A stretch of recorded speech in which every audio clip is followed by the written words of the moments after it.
सबका इशू है क्या? हाँ, सबका इशू है। हाँ, सबका इशू है। तो क्या करेंगे? कैश पेमेंट करना मेरे है। पास पेमेंट है ना, लेकिन ऑनलाइन। हाँ ठीक है। हाँ, फास्टैग एक्टिवेट नहीं है, लो बैलेंस है। नो बैलेंस है ही नहीं, मेरे में बैलेंस है।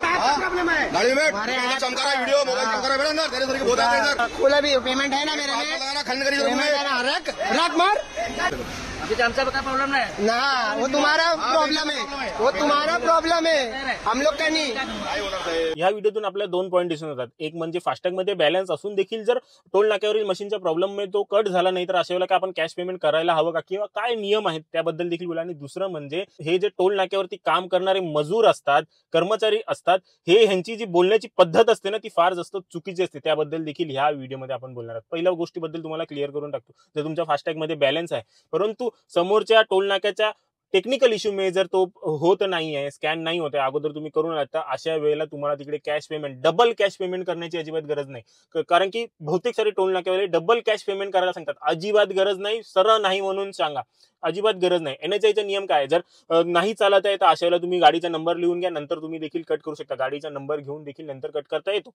दुसरा आहे की झिरो फी रिसिप्ट काढून देखील ते तुम्हाला उघडून जे ते जाऊन देऊ शकतात. हा देखील नियम आहे. तुमचा टेक्निकल इश्यू तुमची जबाबदारी, आम्ही त्यात काही करू शकत नाही. आम्ही का आमचा वेळ वाया घालवायचा ते आहे. आणि तिसरं आहे की जो काही टोलची अमाऊंट आहे, म्हणजे समजा 220 आहे तर 220 रुपयेच घ्यायचे आहेत, 440 नाही, ते घेऊन देखील रिसिप्ट घ्यायचे आहे, जेणेकरून पुढे जाऊन कुठे तुमच्या याच्यातून टोल कट झाला तर तुम्ही रिटर्न तिकडे जे ते आपलं रिटर्न तुम्ही ते पैसे घेऊ शकता. अशी ती रिसिप्ट देखील तुम्हाला घ्यायची आहे.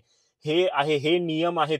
तेही काय, जर पैसे कधी घेऊ शकतात, जर 1 मिनिटाच्या आतमध्ये तुम्ही सगळी प्रोसिजर केली तर 1 मिनिटापेक्षा जास्त झालं तर अशा वेळेला तुम्हाला कोणताही पेमेंट करण्याची गरज नाही. तुम्हाला त्यांना फ्रीमध्ये सोडणं भाग आहे.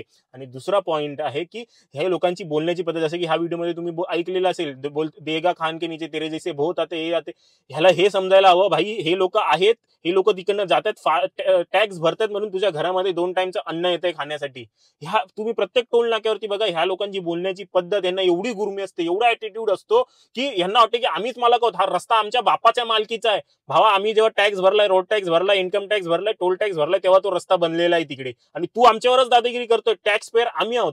असं जर तुम्हाला कोणी करताना दिसलं तर जसं ह्या व्हिडिओमध्ये सगळेजण एकत्रित आले तसं एकत्रित व्हा. मारामारी करा असं मी तुम्हाला अजिबात सांगत नाहीये. मारामारी अजिबात करायची नाही, परंतु एकत्रित व्हा. एकटा माणूस तिकडे त्यांना दिसला ना का त्यांच्यावरती सगळे टोलवाले चढायला येतात. परंतु जर तुम्ही सगळे, तुम्हाला दिसतंय बाबा त्याच्यावरती हे करते, टोलवाले हे नेहमी चुकीचंच बोलत असतात. एवढं लक्षात ठेवा, त्यांना पैसे खायचे असतात. त्यामुळे जर तुम्हाला दिसतंय तर तुम्ही एकत्रित या आणि एकत्रित कायद्याने बोला, तेव्हा ते शांत होतील. जसे की ह्या व्हिडिओमध्ये बोलत आहेत की तो बोलतोय की ह्याच्या गाडीचा प्रॉब्लेम आहे, मग बाकीचे ह्या लोक सगळ्यांचा होतोय. आता मानू शकतो की एका गाडीचा प्रॉब्लेम होऊ शकतो, परंतु ह्या सगळ्यांचा, याचा अर्थ टोलचाच प्रॉब्लेम आहे.